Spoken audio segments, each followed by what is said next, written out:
When Ranking of Kings first premiered in 2021, many saw the show as a breath of fresh air. It brought a unique art style and medieval aesthetic, something many anime can't claim to have. The community raved with positive feedback, even claiming Ranking of Kings as a modern-day masterpiece. They spoke too soon. Ranking of Kings is not a masterpiece. It's not even close to being a good show. The reason why is that the show is, for the most part, a convoluted mess. The actions of the characters are questionable, the themes of the story are incoherent, and Boji is a terrible character. These claims might seem outlandish, but take a walk with me and see if Ranking of Kings was worth the hype.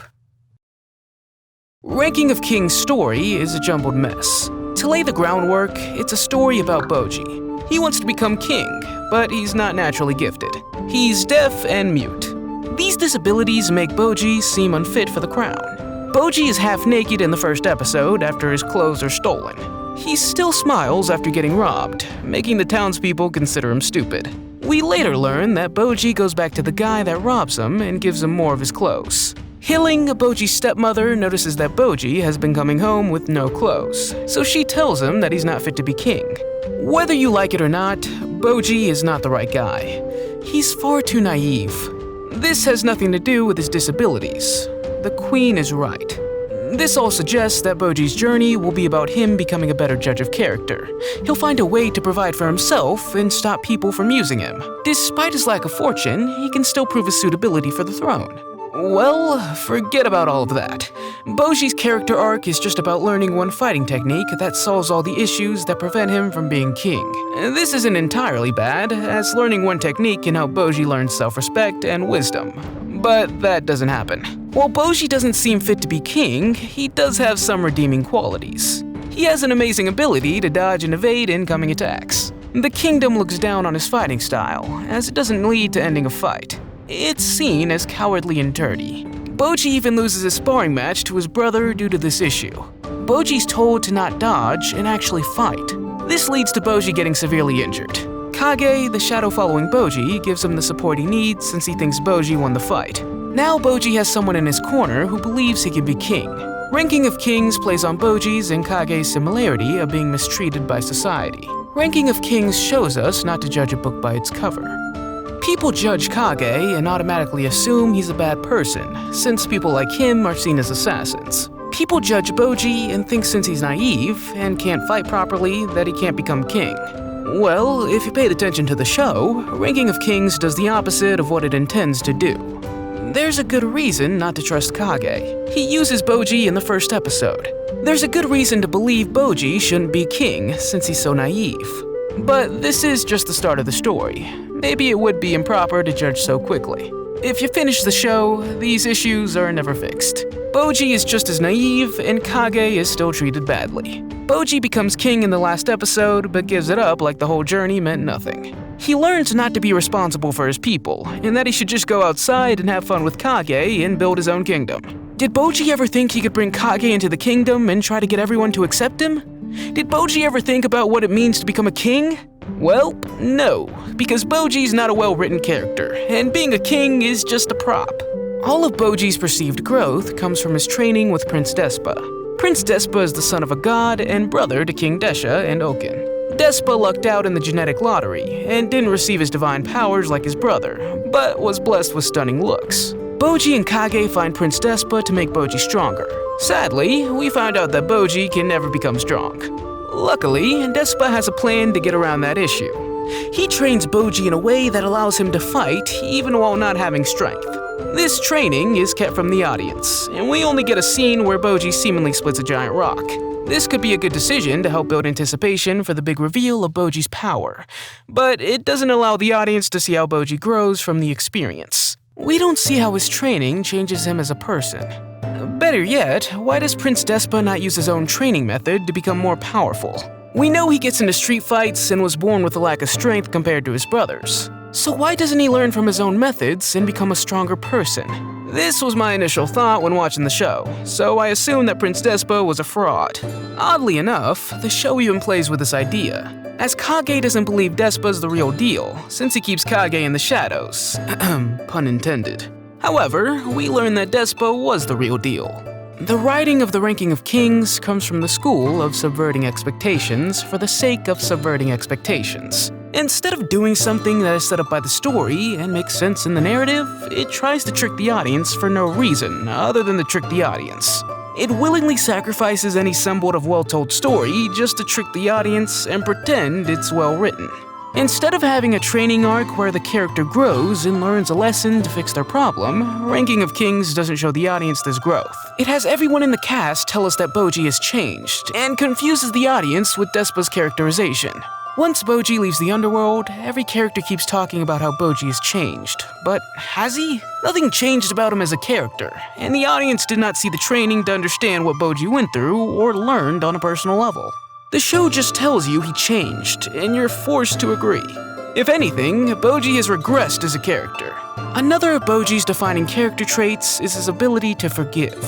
This trait is shown off in episode 3. In this scene, Queen Hilling thinks about her relationship with Boji. A snake bites Boji, and Hilling saves him. Even after being attacked, Boji's able to find it within himself to feel sorry for the snake, and have Hilling heal the snake. After this moment, Boji and the snake become friends. An older version of Boji shows this trait when dealing with the escaped prisoners that attack Hilling and Dorsch. In episode 14, Boji finally appears and saves his stepmother.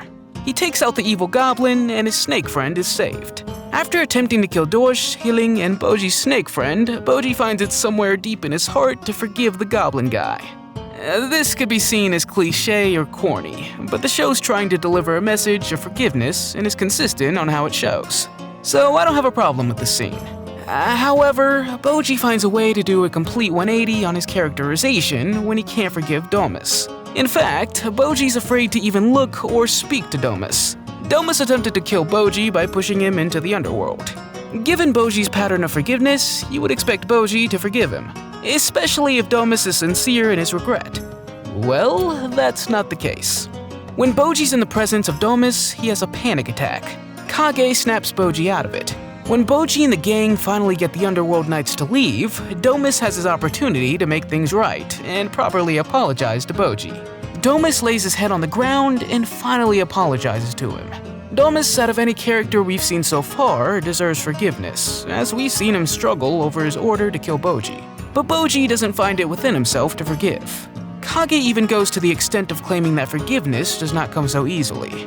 So let's put everything together. The giant goblin that attempted to kill Boji's stepmother, the guards, and the snake can earn forgiveness by losing a fight. But the character that cut his hand from the torment he's felt, the character that jumped off stairs to try to hurt himself, the character that sincerely regrets his actions doesn't deserve forgiveness? You can't make this stuff up. Even worse, Ranking of Kings goes back to the idea of being naive with Miranjo's mother. Miranjo's mother comes from a family of powerful humans that are able to use the power of the gods. This makes them powerful to the point that Miranjo's father is able to go toe-to-toe with King Bos. Miranjo's husband dies in this battle, but she's able to find it deep within herself to save King Bos's life. In order to turn the tide of war against the gods, an effort is made to form an alliance with the Gyakuza kingdom. These people are shown to be the bottom of the barrel. They don't believe in kindness, they don't believe in compassion, and they're okay with backstabbing their own men. An effort is made to improve the lives of the Gyakuza kingdom, as they lived in poorly made huts. Their living conditions are improved, and they're brought into the modern lifestyle of this age. However, the people do not change. We're told that the conditions made the people of Gyakuza so bad, but when their conditions are changed for the better, they're still the same evil people. It goes to the extent that they destroy their alliance and join the gods in the war. This isn't the only bad thing they do. They go out of their way to kill Miranjo's mother and torment a child. Miranjo's mother was one of the few people that showed compassion and treated the people of Gyakuza like humans. Ranking of Kings tells us some people are just made evil, and there's nothing you can do to change that. If you go out of your way to help this kind of person, don't be surprised once you get burned. I don't intend to call Ranking of Kings poorly written since I disagree with the ideas shown.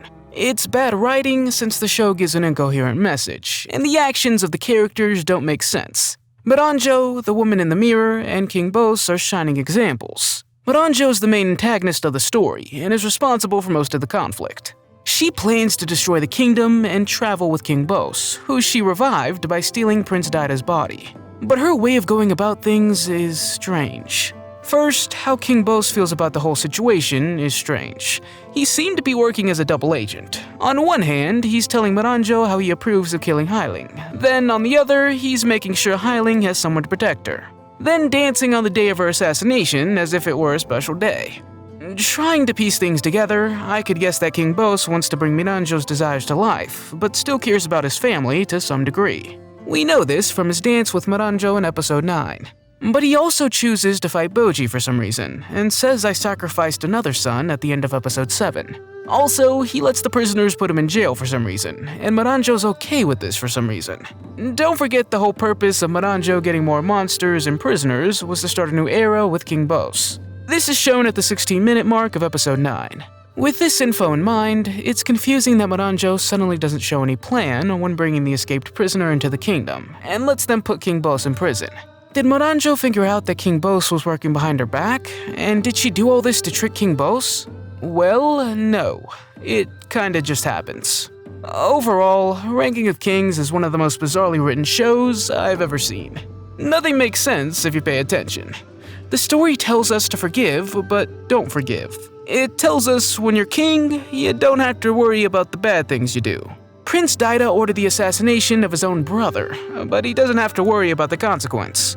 Miranjo's forgiven and even gets a husband after everything she did. She gets off with a light punishment because royalty said it was okay. She used her devil friend, even though granting wishes changes his appearance, but who cares? You would expect Miranjo to feel empathy knowing what happened to him, but who cares? Boji treats Kage like a servant rather than a friend. He doesn't try to acknowledge Kage's discrimination, but who cares? At the end of the day, Ranking of Kings was supposed to be a masterpiece, but who cares?